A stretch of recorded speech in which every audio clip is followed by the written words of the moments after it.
मंडळी, देशात एकमेव तेलंगणा राज्य असं आहे जे शेतकरी हिताचे धोरण राबवते। आज देशात शेतकरी आत्महत्या रोखण्यासाठी तेलंगणा सरकारने खूप मोठी सकारात्मक कामं केली आहेत आणि याउलट आमचा महाराष्ट्र हा शेतकरी आत्महत्येबाबतीत आजही देशात पुढे आहे। प्राथमिक शिक्षणाच्या बाबतीत तेलंगणा सरकारचं काम चांगलं आहे।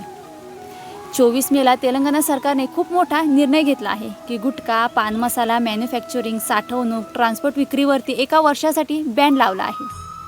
आता आपल्या समाजामध्ये अनेक सेलिब्रिटी आहेत जी आपल्या तरुण पिढीला गुटखा, पान मसाला, ऑनलाईन जुगाराच्या सर्रास जाहिरात करून आपली तरुण पिढी बिघडवण्याच्या मागे आहेत। आता आपल्याकडील या सेलिब्रिटी लोकांना काही कळायला तयार नाही, सरकारला काही पडलं नाही, म्हणजे फक्त तुमच्या तिजोऱ्या भरण्यासाठी तुम्ही कोणता शेतकरी हिताचा किंवा समाजहिताचा निर्णय घेत नाही।